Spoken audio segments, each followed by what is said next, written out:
সন্তান বাবার বিরুদ্ধে নালিশ দিবে। কি দিবে? সবাই বলেন কি দিবে? নেতার বিরুদ্ধে কর্মীরা নালিশ দিবে নেতার বিরুদ্ধে। অনেক নেতা তো বলে আমরা শরিয়া আইনে বিশ্বাস করি না। শরিয়া আইন, ইসলামী শরিয়ার ভিত্তি মোট কয়টা?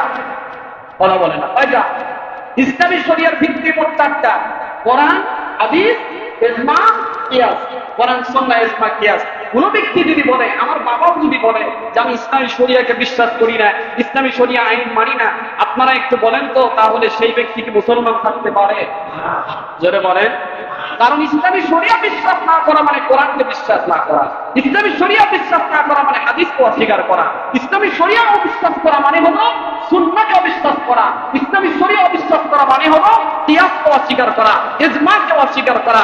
আপনি ইসলামী শরিয়াকে বিশ্বাস করলেন না, তার মানে আপনি বিনা দলিলে কাফের। এটা শুধু আমার কথা না, আল্লাহ তাআলা সূরাতুল মাইদা 42 নম্বর আয়াতে, 45 নম্বর আয়াতে, 47 নম্বর আয়াতে বলেন, ওয়া মান লাম ইয়াহকুম বিমা আনজালাল্লাহু ফাউলাইকা হুমুল কাফিরুন। আল্লাহ তাআলা বলেন যারা আমার বিধান, আমার কোরআন যারা মানে না, আমার শরিয়া যারা মানে না, ফাউলাইকা হুমুল কাফিরুন। তারা কি বলেন তো? সবাই বলেন তারা কি? শুধু তাই নয়, কোন নেতাও যদি বলে আমার বড় নেতা, আমি যাকে মানি, আমার নেতা পুরো ভুল করতে পারে না, আমার নেতাও যদি বলে, ওই নেতা কথা বলে না, ওই নেতাকে তওবা করতে হবে, আবার ঈমান আনতে হবে, তাহলেই সে মুসলমান হবে। কাল কিয়ামতের ময়দানে তখন এমন নেতাদেরকে মানাবে, তখন তাদের পা কথা বলবে, ওয়াতাশহাদু আরজুলুহুম বিমা কানু ইয়াকসিবুন। তখন তাদের হাত কথা বলা শুরু করবে, পা কথা বলা শুরু করবে।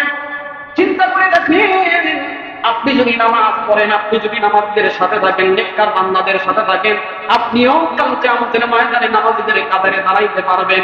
কিন্তু আপনি যদি নামাজীদের সাথে না থাকেন, আপনি যদি সত্যবাদীদের সাথে না থাকেন, আলেম ওলামাদের সাথে যদি না থাকেন, ইসলামী শরিয়াকে যদি বিশ্বাস না করেন, কোরআনকে যদি বিশ্বাস না করেন, হাদিসকে যদি বিশ্বাস না করেন, জাহান্নামে যাওয়ার জন্য 4টা কারণের ভিতরে অন্যতম আরেকটা কারণ আছে।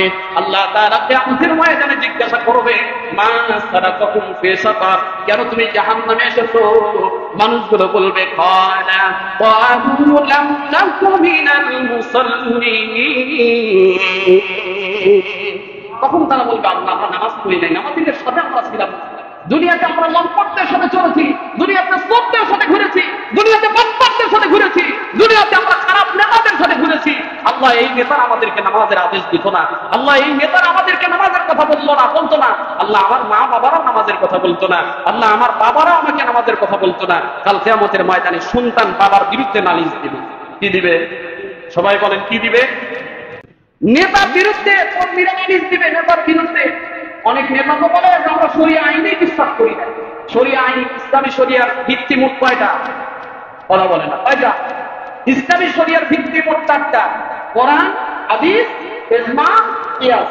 কোরআন, সুন্নাহ, ইজমা, কিয়াস। কোন ব্যক্তি যদি বলে, আমার বাবাও যদি বলে যে আমি ইসলামী শরিয়াকে বিশ্বাস করি না, ইসলামী শরিয়া আইন মানি না, আপনারা একটু বলেন তো তাহলে সেই ব্যক্তি কি মুসলমান থাকতে পারে?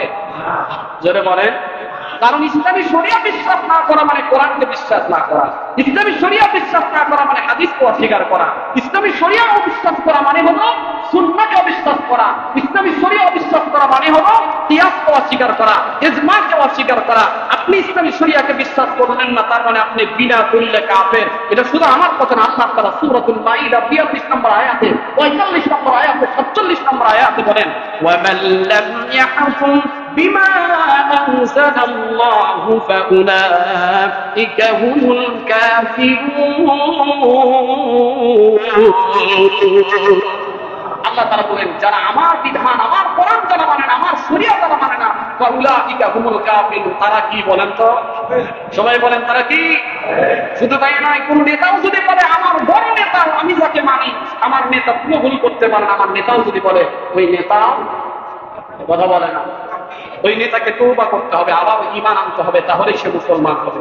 কাল কিয়ামতের ময়দানে এমন নেতাদেরকে মানার কারণে আল্লাহ তাআলার আদালতে মানুষগুলো, কর্মীগুলো আল্লাহর কাছে নালিশ দিবে। কি নালিশ দিবে দেখেন, আল্লাহ তাআলা বলেন, রাব্বানা আতাইনা أطعنا سادتنا وكبراءنا فأضلونا السبيل আল্লাহ আমরা তো নেতাদেরকে মেনেছি আল্লাহ এমন নেতাদেরকে মেনেছি ফাআকবারানা তারা বড় বড় নেতা ছিল ফাআদাল্লুনা সাবিলা তারা আমাদেরকে গুমরাহির দিকে ডাকতো ভালোর দিকে ডাকে নাই ন্যায় কাজের দিকে ডাকে নাই যদি কেউ ন্যায় কাজের দিকে ডাকে তাহলে ভালো নেতা যদি অন্যায় কাজের দিকে ডাকে তাহলে সে ভালো না খারাপ সবাই বলেন ভালো না খারাপ শুধু তাই না আল্লাহর কাছে ওই দিন নালিশ দিবে রব্বানা আতিহিম ضعفين من العذاب والعنهم لعنا كبيرا আল্লাহ আপনি আমাদেরকে আজকে জাহান্নামে দিতেছেন আল্লাহ দেন কোনো সমস্যা নাই তবে ওই নেতাদেরকে আমাদের সামনে নিয়ে আসেন ওই মা বাবাদেরকে আমাদের সামনে নিয়ে আসেন যারা আমাদের নামাজের কথা বলতো না যারা আমাদের ভালো কাজের কথা বলতো না যারা আমাদের চুরি করার কথা বলতো যারা আমাদের কেন্দ্রবাদীর কথা বলতো যারা আমাদের চাঁদাবাদীর কথা বলতো আল্লাহ ওই নেতাদেরকে আজকে আমাদের সামনে নিয়ে আসেন তাদেরকে পাড়া আমরা জাহান্নামে যাবো বলেন নাউযুবিল্লাহ এই জন্য এমন নেতাদের সাথে থাকা যাবে এমন মা বাবাকেও যদি মা বাবা অন্যায় কাজের আদেশ করে মা বাবার কথাও মানা যাবে না এই জন্য আল্লাহ তাআলা আমাদের সবাইকে যেন 5 ওয়াক্ত নামাজ যেন সঠিকভাবে আদায় করার তৌফিক দান করেন বলেন আমিন।